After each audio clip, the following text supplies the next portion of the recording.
from Tokyo, my dear friends. This is Daisuke, and I hope you're doing very well today. This is just a quick update, and I just wanted to let you know what's going on.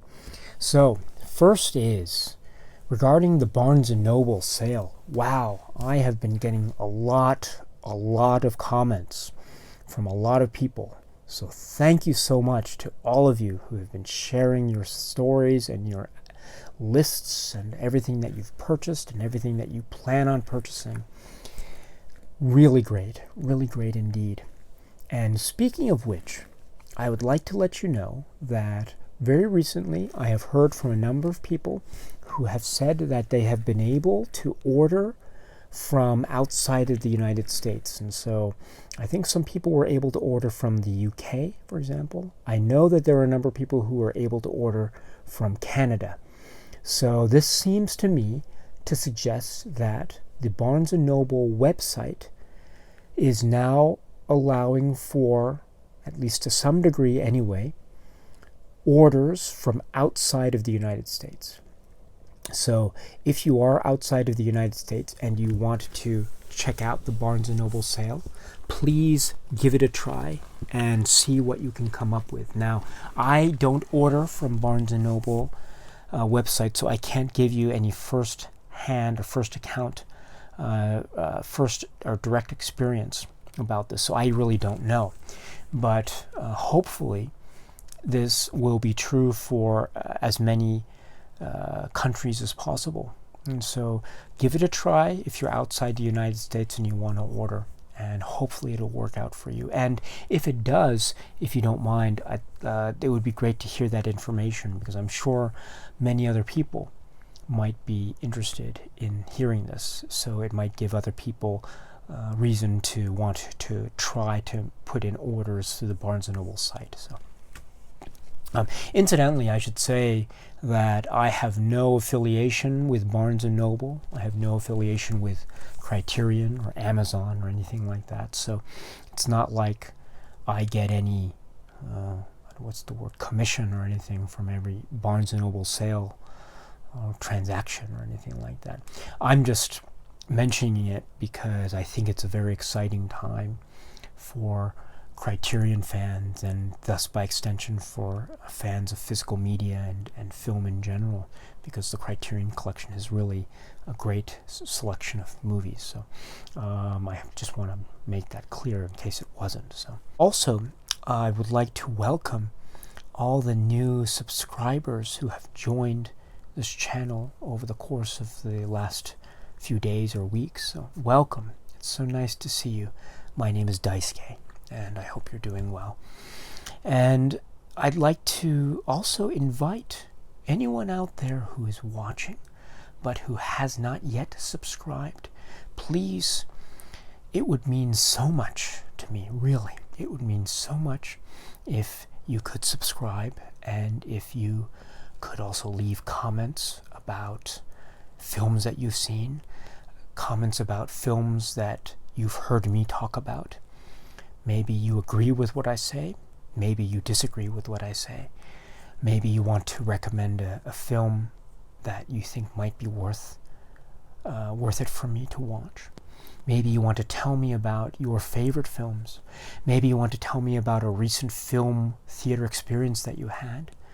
Or maybe you want to just share with me some anecdote or story or feeling, or just want to talk. If that's the case, my friends, please feel free to leave a comment below anytime, here or in another video, and I will certainly do my best to get back to you.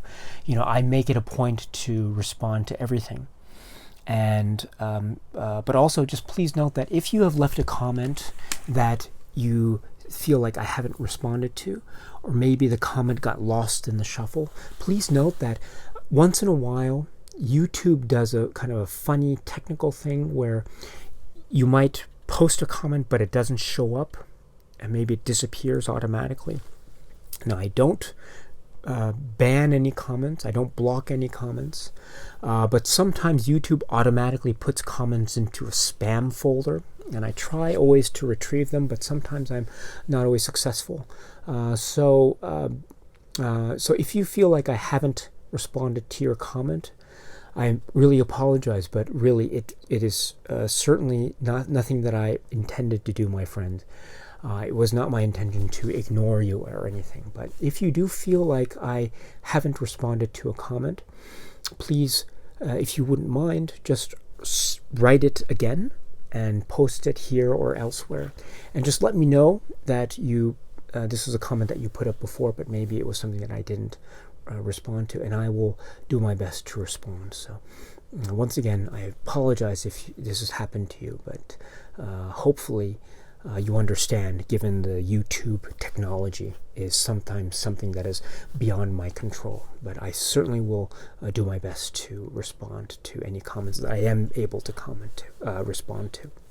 And just if you're interested, I don't know how interested you may be, but just to give you a sense of what I've been getting lately, I've been getting quite a number of films. But one thing that I was very excited about, very excited about, is in Japan, there is this, I don't know if series is the right word, but there is this, you go to bookstores and sometimes you'll see these publications that are in the magazine section, and it's by there's a series that is being published by Asahi Shimbun Publications Incorporated, and they are basically these releases of Akira Kurosawa movies. And for the most part, they're the films that were directed by Akira Kurosawa, and they're on DVD, and they're in these huge boxes with these pamphlets in Japanese. And I think they were released maybe, every week or every 2 weeks or a month, I don't know, but there were a series of them, totaling 30 at first. But as some of you may know, many of the films are already in the Criterion Collection, and even for those that aren't, I do have those on separate DVD or Blu-ray, and so I didn't feel like I needed to get into the series up to, 30, I suppose. But then I heard that the series was continuing. I thought it would stop at all the films that were directed by Kurosawa, but no, it is still going on. And this means it's now releasing films that are based on screenplays that were written by Kurosawa. So I got one of this series, so it went up to 30 with respect to the films directed by Kurosawa. And so now it's gone to 31, 32, 33, and so forth. And so, for example, 31 is this here. This is very exciting. Now, this is the box that it comes in, and it says here Akira Kurosawa Akira, and this is the film that is the focus of number 31. Now, I don't know if you can recognize what this is, but this is the film Uma, or Horse.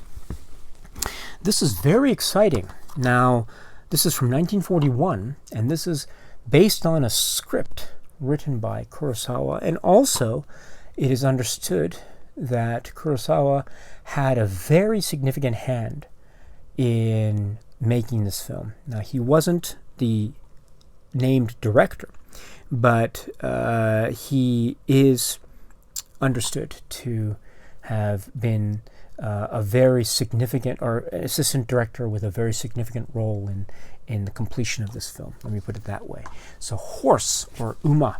Now, I also understand that this is the first time that this film has been released like this, and comes in this box. And when we open the box, just like this, it has this pamphlet here, which is just a pamphlet that is in Japanese that features information and some articles about the film itself.